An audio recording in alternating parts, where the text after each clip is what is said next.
त्या वळणावर, भेटलास का तू धर्मेंद्र साहेबांना? झालं ना तुझं काम? जितेंद्र मला फोनवर म्हणाला. अरे काम झालं, अगदी मनासारखं. हा क्लायंट मला मिळाला. धर्मेंद्र साहेबांकडे माझ्या खातर शब्द टाकल्याबद्दल धन्यवाद. मी त्यांच्यासोबत चांगला बिझनेस करून त्यांचे मन जिंकले.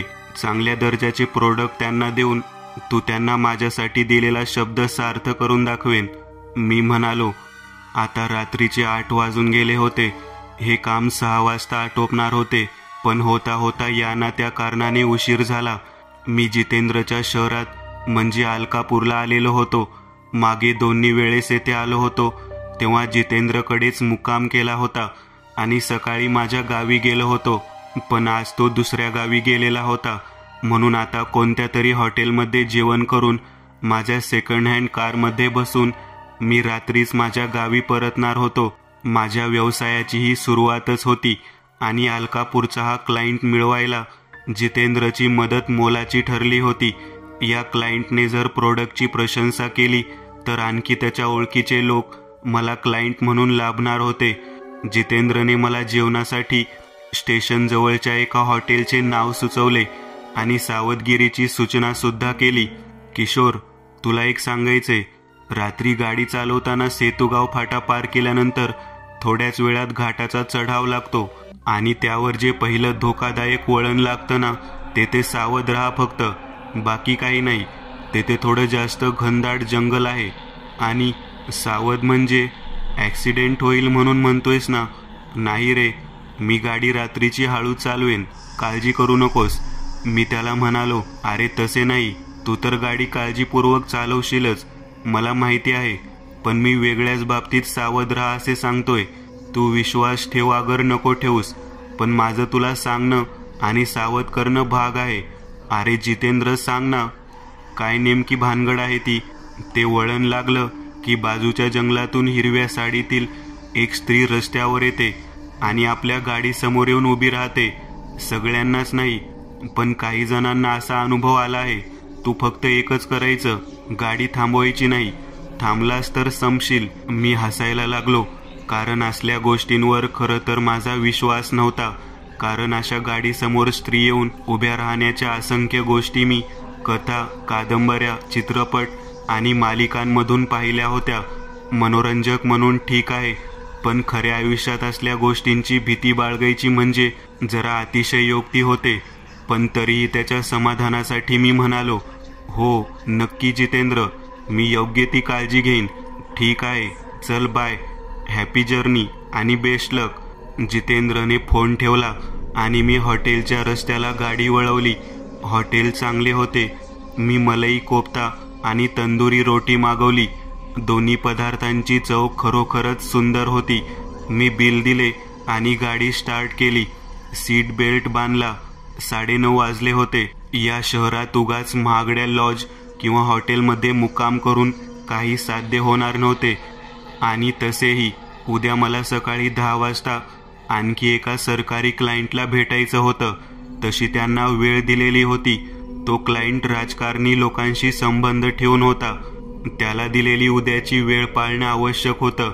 मी सकाळी 5 पर्यंत गावी पोहोचणार होतो आणि आई ही गावी एकटी होती.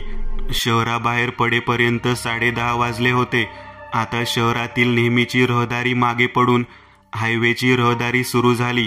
रस्त्यांवर वेगाने वाहणारे अवजड ट्रक जास्त संख्येने दिसायला लागले. तुरळक कार आणि टेम्पो होतेच. जितेंद्रने सांगितलेला तो फाटा रात्री 11:15 वाजता आला. किंबहुना तो फाटा आल्यावर मला अचानक जितेंद्रने सांगितलेली त्या बाईची गोष्ट आठवायला लागली.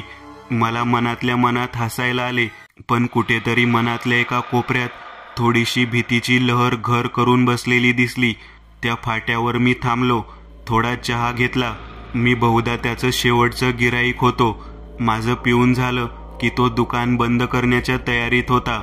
दूरवर एखाद दुसरी झोपडी आणि 2-4 मिनमिनत्या पंथ्या एवढेच दिसत होते. मग संपूर्ण रस्ता सुनसान होता, निर्मनुष्य होता. टपरीवाल्याला पैसे दिले आणि तो टपरी बंद करून निघून गेला. तिथल्या बाकड्यावर थोडा वेळ मी तसाच बसून राहिलो. बराच वेळ तसाच बसून मी येणाऱ्या जाणाऱ्या वाहनांकडे बघत बसलो. गाडी सतत चालवण्याने थोडासा थकवा आला होता. तो चहाने जरा दूर झाला होताच.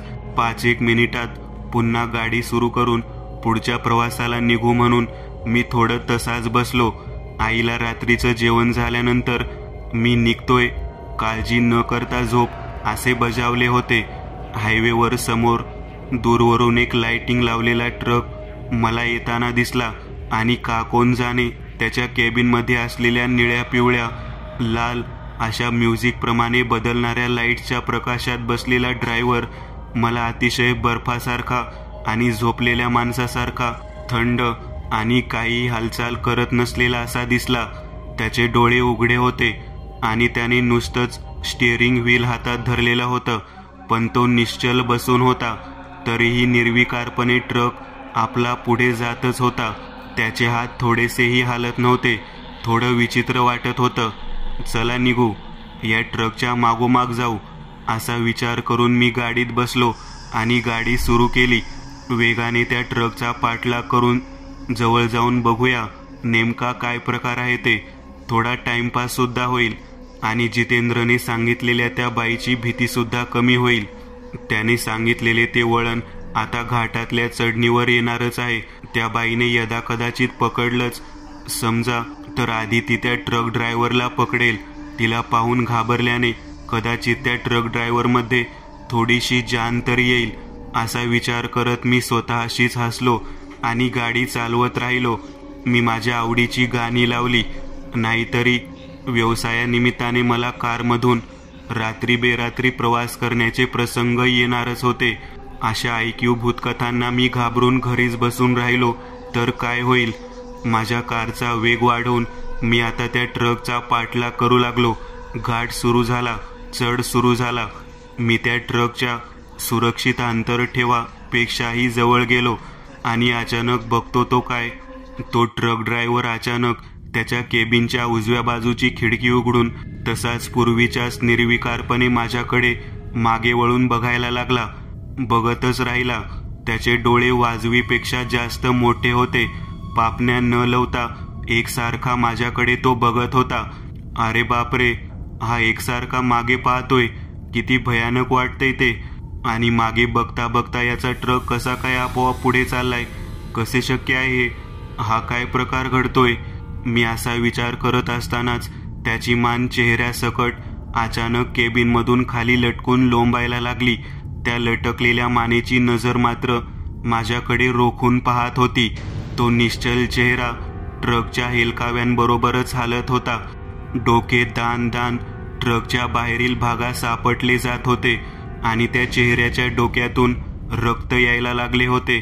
ते मुंडके माझ्याकडे टक लावून बघतच होते. आपटले जात असताना सुद्धा हा भयंकर प्रकार आता मी आणखी जास्त वेळेकरता बघू शकत नव्हतो. मला हे असे बघून मळमळायला लागले आणि मी तिकडून नजर हटवली आणि उजवीकडे रस्त्याच्या बाजूला असलेल्या पर्वतावर लक्ष केंद्रित केले.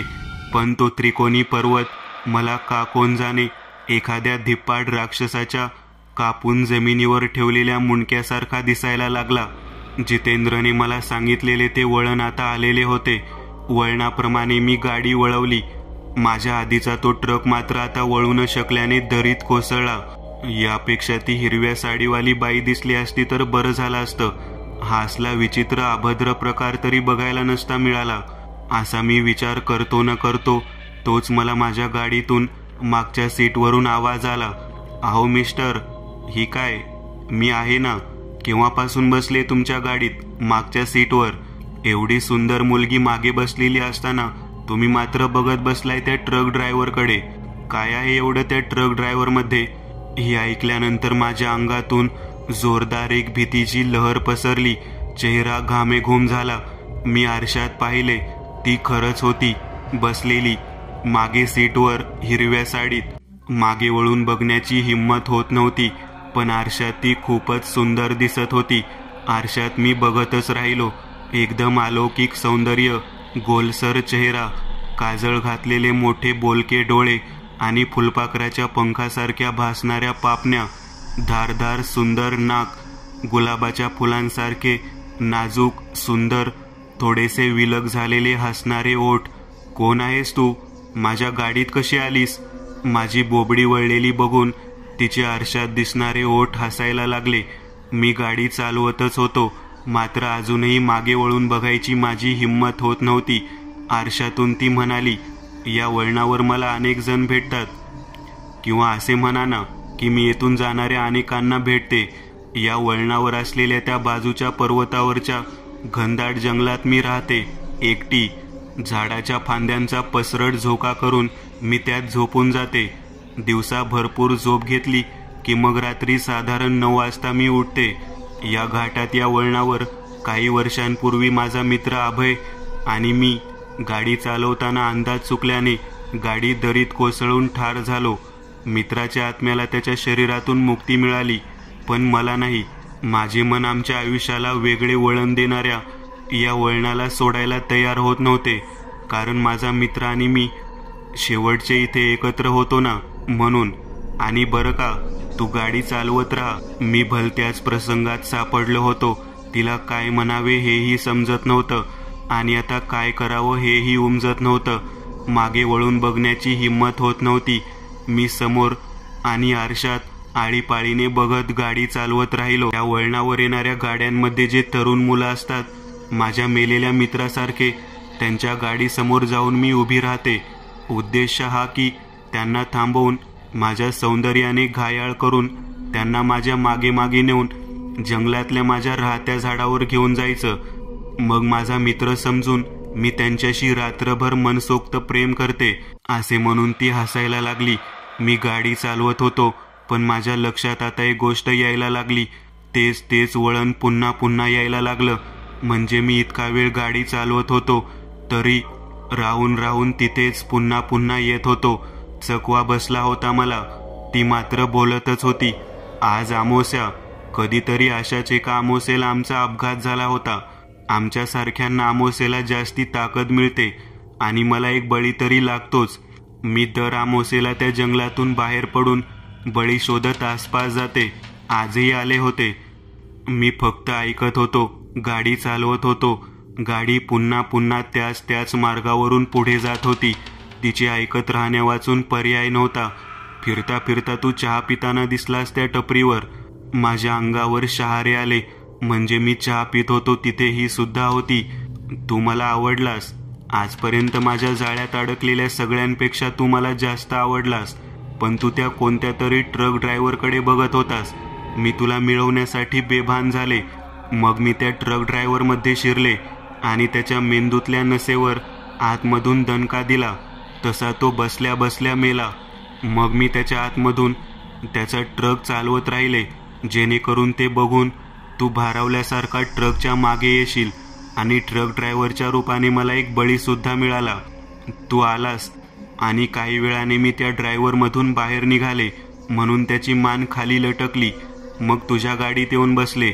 मला आवडलेल्या सगळ्या तरुणांना मी माझ्या झाडावरच ठेवून घेते. त्यांच्याशी प्रेम करून त्यांचे तारुण्य शोषून घेते आणि जर्जर वृद्ध झालेल्या अवस्थेत त्यांना माझ्याजवळ कायमस्वरूपी ठेवते. ही बडबड मला असह्य होत होती. मी आता ठरवलं की मागे वळून बघायचंच. कदाचित मागे कोणी बसलेलं नसेल, फक्त हा आभास असेल मला फसवायला. मला आता कुठेतरी याचा अंत करायचा होता. ती खरोखरच असली तरी तिला सांगायचं होतं की आता गाडीतून उतर खाली, मी गाडी थांबवतो. काय तो सोक्षमोक्ष लावून टाकू एकदाचा. बस. हिम्मत करून मी मागे वळून बघितले आणि तिची हिरवी दृष्टी माझ्यावर पडली. तिच्या चेहऱ्यावर मला आश्चर्यकारक भाव दिसले आणि त्याच दरम्यान मला माझ्या शरीरात बदल जाणवू लागले. पायापासून हळूहळू मांड्यांपर्यंत अचानक कसल्या तरी वेदना होऊ लागल्या. माझ्या पूर्ण शरीरात अचानक बदल व्हायला लागला. मी होतो त्यापेक्षा कोणीतरी वेगळाच व्हायला लागलो. माझ्या हाताच्या नखांपासून मनगट आणि खांद्यापर्यंत काहीतरी सरकत गेलं. माझे केस बदलले. टेबलावर काचेच्या ग्लासमध्ये अक्रोड ठेवून तो टेबल हलवला तर अक्रोड जसा हलेल तसा माझा मेंदू डोक्यामध्ये हालू लागला. डोळ्याला प्रचंड मुंग्या येऊन मेंदूमध्ये बदल जाणवायला लागला. माझे नाक, कान, ओठ बदलत गेले. शरीराच्या बाहेरच्या आणि शरीराच्या आतमधल्या अवयवात प्रचंड उलतापालत झाली. हृदय, आतडे, यकृत, धमन्या, फुफ्फुस हे सगळे अवयव हालू लागले. त्यांच्या जागा बदलल्या. ते शरीरात इकडे तिकडे फिरू लागले. रक्तात अचानक वेगळेपणा जाणवायला लागला आणि जणू काही ते सर्व अवयव बदल होऊन आपापल्या जागी परत येऊन बसले. माझा अभय, माझा अभय, ती माझ्याकडे बघून ओरडली. मला चांगलंच आठवायला लागलं. होय, मी अभय आहे आणि ही आहे प्रणिता. आम्ही अलकापूरहून येताना या घाटात अंदाज चुकल्याने अपघात होऊन आम्ही दोघे दरीत कोसळलो होतो. हो, मी अभय आहे. मीच तिचा अभय. माझा पुनर्जन्म झाला होता किशोरच्या रूपाने. मला सगळं आठवायला लागलं. मला गाडीच्या मागच्या काचेतून दिसायला लागलं की प्रणिताने झाडावर सांभाळून ठेवलेले जर्जर देह कसे तरी धडपडत पळत आमच्या गाडीमागे धावत येत होते. त्यांचे टोळके आमच्या गाडीच्या दिशेने वेगाने येत होते. मी पुढच्या सीटवरून प्रणिताच्या बाजूला सीटवर उडी घेतली. गाडी आता वेडीवाकडी चालत होती. तिच्या डोळ्यात डोळे रोखून पाहिले आणि तिला मिठी मारली. तिच्याही मुक्तीची वेळ आली होती. ते टोळके सुद्धा आमच्या गाडीवर मिळेल तिथे बाहेरून लटकलेल्या अवस्थेत गाडीसोबत घसरत येत होते आणि गाडीसहित आम्ही सगळे दरीत कोसळलो. काळाचा वेढा. रात्रीच्या 12-12:30 वाजताचा सुमार होता. बऱ्यापैकी चांदणं पडलेलं होतं. अधूनमधून चंद्रावरून जाणाऱ्या ढगांमुळे मंद प्रकाश आणि गडद अंधार यांचा जणू लपंडाव सुरू होता. वातावरणातला गारठा झेलत जवळपास 8-9 महिन्याची एक गरोदर बाई मुलाला पाठीवर टाकून गावशिवेच्या बाहेर चालली होती. पाठीवरचा मुलगा साधारण 7-8 वर्षाचा होता. अगदी निश्चिंतपणे तिच्या पाठीवर अंग टाकून आणि तिच्या गळ्यात हात टाकून तो झोपी गेलेला होता. चालताना श्वासांचा होणारा आवाज आणि झाडाखालून जाताना वाजेल तेवढाच पालापाचोळ्याचा आवाज. बाकी रातकिडे आणि घोंगावणारा वारा वातावरणात अजून भय ओतत होते. तिच्या चालीला गरोदरपणाची लकब अजिबातच नव्हती. पोटात असणारं ओझं आणि पाठीवर एवढं पोरगं घेऊन ती सहज आणि झपाझप पावले उचलत होती. पायवाटेने झाडाखालून जाताना हलकेच एक पान त्या पोराच्या चेहऱ्यावरून पडून गेलं आणि त्याची झोप मोडली. हालचाल न करता त्याने नुसते किलकिले डोळे करून अंदाज घेतला. इतक्या रात्री गावाच्या बाहेर जाणाऱ्या रस्त्यावर स्वतःला बघून तो घाबरला. आपल्याला कोण घेऊन चालला आहे हेच त्याला कळालं नाही. थोडा अंदाज घेत झपझप पडणाऱ्या तिच्या पावलात झटकन हिसडा देऊन त्या पोराने स्वतःची सुटका करून घेतली व पुन्हा गावाच्या दिशेने त्याने सुसाट धाव घेतली. तिने मागे वळून त्याला थोड्या घोगऱ्या आवाजात हाक मारली. अरे सोन्या, थांब. अरे आपल्याला त्या पुलावरून उडी मारून जीव द्यायचाय. अरे कुठं पळाला? तिने त्याचा थोडा पाठलाग केला पण तोपर्यंत सोन्या हाकेच्या अंतरापेक्षाही लांब पोचला होता आणि अंधारात जणू विरून गेलेला होता. जीवावर आलेलं संकट असेल तर आपोआपच वेग दुप्पट चौपट होतो. तसंच त्या लहानग्या जीवाचं झालं. सोन्या घाबरलेल्या अवस्थेत थरथरत पळत होता. घामाने त्याचा चेहरा पूर्ण डबडबलेला. आवाज न करता उचकी आल्यासारखे नुसते हुंदके देत तो वाट मिळेल तिकडे सैरावैरा पळत होता. जवळपास निम्म्या गावाला वळसा त्याने घातला. त्याचं घर शेतात होतं. थोडंसं झोपडी वजा, दगड मातीच्या आणि कुडाच्या भिंती, छताला गंजलेला आणि बोळ पडलेला पत्रा. पावसाचं पाणी जास्त गळू नये व उन्हाळ्यात पत्र्याची हाय लागू नये म्हणून त्याच्यावर गवताची सपरी.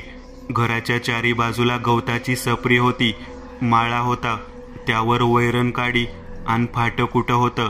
तसं गावापासून ते घर थोडं लांबच होतं पण काही घर मात्र सोन्याच्या घरापासून दूर पण हाकेच्या अंतरावर होती. दमलेल्या पावलाने हळूहळू पळत तो घराजवळ आला. दरवाजाची कडी त्याने आत हात घालून उघडली. आत येऊन पाहिलं तर त्याची आई गाढ झोपलेली दिसली. दबक्या पावलांनी जाऊन तो पुन्हा आईच्या कुशीत शिरला आणि तो सुद्धा गाढ झोपी गेला. प्रचंड दमल्याने तो पटकन झोपेच्या अधीन झाला पण त्याला आलेली ती साधी झोप नव्हती. ती काळ झोप होती. संकटाच्या काळात लागणारी झोप साधी नसतेच मुळी. तेव्हा काळ आणि वेळ दोन्ही एकत्र आलेले असतात आणि माणूस गाढ निद्रेच्या गुंगीत असतो. पहाटे पहाटे सोन्याच्या हातापायांना मुंग्या येत होत्या, म्हणून त्याला जाग आली. हातपाय करकचून बांधलेल्या अवस्थेत त्याने स्वतःला पाहिलं. त्याच्या तोंडात भला मोठा कापडाचा बोळा कोंबलेला होता आणि तोंड बांधून टाकलेलं, त्यामुळे तो ओरडूही शकत नव्हता. एक मिनमिनता दिवा घरात तेवत होता. त्याच्या धुराने घरात भरपूर काजळी दाटलेली, जणू तो दिवा बराच वेळचा सुरू असावा. घरात सगळ्या बाजूंनी नजर फिरवताना समोरचं दृश्य बघून भीतीने त्याचा थर कापच उडाला. कारण त्याची आई घराला जिथे जिथे फटी दिसत होत्या त्या कापडाच्या बोळ्यांनी बंद करत होती. कदाचित त्यामुळेच घरात काळी काजळी दाटली होती. पण आई हे का करत आहे हे त्याच्या लक्षात येत नव्हतं. तिच्याकडे बघता तिच्या हालचाली वेड्या भासत होत्या. भीतीने त्याची गाळण उडाली. सुटण्यासाठी त्याने धडपड सुरू केली. सोन्याची चाललेली हालचाल तिच्या डोळ्यातून सुटली नाही. पुसटशा उजेडात क्षणात झपाझप पावले टाकत ती त्याच्या जवळ आली. त्याच्या चेहऱ्याजवळ चेहरा नेत अत्यंत हिडीस हसली. हळू आणि घोगऱ्या आवाजात ती बोलली, सोन्या, अरे आपल्याला जीव द्यायचाय. बस एवढंच वाक्य ती हळू बोलली आणि मोठमोठ्याने विकृतपणे ती हसायला सुरुवात केली. तिचं बोलणं आणि असलं वागणं बघून त्याचे हातपाय जणू गळूनच गेले. रात्री आपल्याला पाठीवर घेऊन जाणारी दुसरी तिसरी कोणी नसून आपली आईच होती हे त्याला आता कळालं. तो प्रचंड घाबरला होता, पण थरथरत डोळ्यातून आसवं घालण्याव्यतिरिक्त तो काहीच करू शकत नव्हता. कारण त्याचे हातपाय एवढे करकचून आवळले होते की त्यातून सुटका होणं महाकठीण होतं. नकळत्या वयाचं पोरग, पण त्याला आता स्वतःचं मरण पुढे दिसू लागलं. आपला हा शेवटचाच दिवस असावा असं त्याला कळालं आणि मनातूनच त्याने देवाचा धावा सुरू केला. थोडी भूतकाळाची माहिती. ही गोष्ट थोडी जुनी आहे, म्हणजे खुशाली कळवण्यासाठी पत्रव्यवहार चालायचा त्या काळातली. शालन म्हणजे सोन्याची आई अगदी संसारिक. लग्नानंतर नवऱ्याला तिने चांगलाच हातभार लावलेला. दोघेही कष्टाळू आणि मेहनतीच होते. एकमेकांना आधार देऊन त्यांनी संसाराची गाडी व्यवस्थित रुळावर आणलेली. त्यांना एकुलता एकच पोरगा म्हणजे सोन्या. त्याचा बाप शहरात नोकरी करायचा. महिन्यात 2 महिन्यात तो एकदाच 2-4 दिवसा घरी यायचा. घरचा बऱ्यापैकी खर्च शालन म्हणजे सोन्याची आई डेअरीला दूध घालून चालवायची. घरात 2 म्हशी होत्या. त्यांचा पेंडीपाला चरायला नेणं, पाण्यावरून आणणं हे नित्यनेमाने सुरू होतं. त्यांचं गायरान ओढ्याच्या जवळच होतं. ती जागा खराब आहे असं म्हातारी माणसं बोलायची, कारण त्यांच्या पूर्वजांकडूनच त्यांनी या गोष्टी ऐकलेल्या होत्या. त्या जागेमध्ये काही हत्याकांड झालेले त्यांच्या ऐकिवात होतं. त्यामुळे दिवसाही तिकडून जायला माणसं घाबरत असायची. पण शालनच्या सासऱ्यांचे वडिलोपार्जित गायरान त्याच ठिकाणी होतं. लग्नानंतर शालन गुरांना चारायला तिकडेच जात असे. पावसाच्या दिवसात तर वैरणकाडी तिकडूनच ती आणत असे. काही दिवस झाले शालनच्या वागण्या बोलण्यात विचित्रपणा जाणवत होता. झोपेत ती चालायची आणि गायरानात जाऊन बसायची. तिला स्वतःला देखील कळत नव्हतं हे का होत आहे. तिने ही गोष्ट कुणालाच सांगितलेली नव्हती, पण शेजारी पाजारी हे सगळ्यांना कळालं होतं. कारण कोणीतरी तिला रात्री गावाबाहेर चालताना तिला पाहिलेलं होतं आणि ती खबर सगळ्या आळीत कळालेली होती. गायरानात वेळा काळाच्या वेढ्यात ती सापडली असावी असे सगळेच म्हणत होते. त्या जागेचा इतिहास बघता कुणीच तिच्याजवळ फिरकत नव्हतं. त्यात घटस्थापना होऊन अवघे 2च दिवस उलटले होते आणि तिच्या वेडसर हालचालींमध्ये वाढ होत होती. म्हणून शेजार पाजारचे लोक सावध होते. सोन्या पूर्ण ताकद लावून थकून गेलेला होता. हातापायांना वेदना सुरूच होत्या. आता पहाट व्हायला थोडाच अवधी बाकी होता. अंधारातून उजेडाची हलकी लकेर लवकरच पडेल असं जाणवत होतं. इतक्या दरवाजावर थाप पडली. कुणीतरी बाहेर आलेलं आहे या चाहुलीनं सोन्याची धडपड अजून वाढली आणि त्याच्या आईचा चेहरा काळवंडून गेला. घराच्या सगळ्या फटी बंद केल्या होत्या, पण दरवाजाच्या फटी तशाच होत्या. तिने दाराच्या फटीतून थोडं डोकावलं आणि अकांड तांडव सुरू केला. तडक रॉकेलचा डबा हातात घेऊन तिने घरभर ओतायला सुरुवात केली. मोठमोठ्याने हसत ती बोलू लागली, बुवा, तू आलास तरी हे 4 जीव मी घेऊन जाणार. मला आता कोणी अडवू शकत नाही. माझा घेरा पडलाय, त्याला कोणीही मोडू शकत नाही. दात विचकून ती भयानक हसू लागली. तिचं हसणं बघून सोन्याचा धीर सुटत होता. आपली शेवटची घटका भरली असं त्याला वाटत होतं. इतक्यात दरवाजावर धडक बसण्याचा आवाज येऊ लागला. शालनने राहिलेलं रॉकेल सोन्याच्या अंगावर भरभर ओतलं आणि राहिलेलं रॉकेल स्वतःच्या अंगावर घेत ती चिमणी घ्यायला धावली. दरवाजाचे कोयंडे निखळून गेले आणि भगवे वस्त्र परिधान केलेला एक तेजस्वी पुरुष समोर आला. त्याच्या हातात कमंडलू होते आणि त्या कमंडलूमध्ये गंगेचे निर्मळ पाणी होते. 2 पावलं समोर जात त्याने आवाज टाकला, थांब, काय पाहिजे तुला?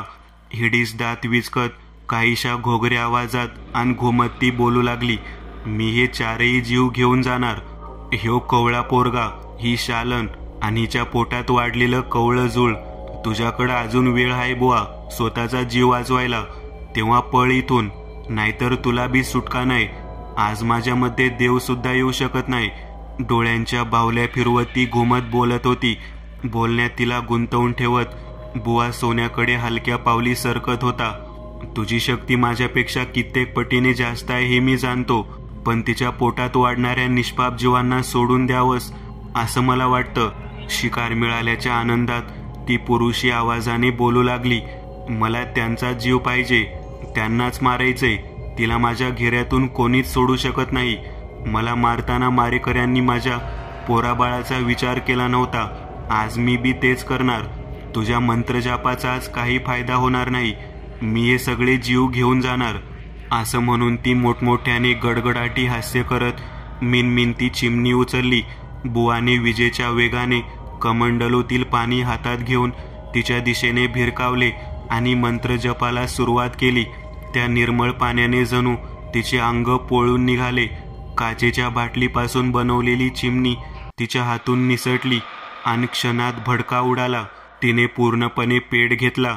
आग वणव्यासारखी रॉकेलच्या थेंबांना चिटकत पुढे सरकत होती. शालन जळत जळत बुवाकडे एक एक पाऊल टाकत येत होती. विद्युत वेगाने बुवाने सोन्याला बांधलेले दोर संपूर्ण ताकदीने तोडून काढले. सोन्या बेशुद्ध पडलेला. बुवाने कसेबसे त्याला उचलले आणि त्याला घेऊन बाहेर धाव घेतली. आगीचा एकच डोंब उसळला. बघता बघता अख्ख्या घराने पेट घेतला. मध्ये शालनच्या किंकाळ्या तर मध्येच आसुरी हसण्याचा आवाज घुमत राहिला. तो आसूर म्हटल्याप्रमाणे जीव घेऊन गेला. सोन्या बेशुद्ध अवस्थेतच पडून होता, पण त्या धगधगत्या अग्नीसमोर बुवाने सोन्याच्या आईला वचन दिले, तुझ्या सोन्याला आजपासून मी माझा शिष्य म्हणून स्वीकारतो. या काळाच्या वेड्यातून त्याला देवाने सुखरूप बाहेर काढलेला आहे. यापाठी देवाची ही मोठी योजना असेल.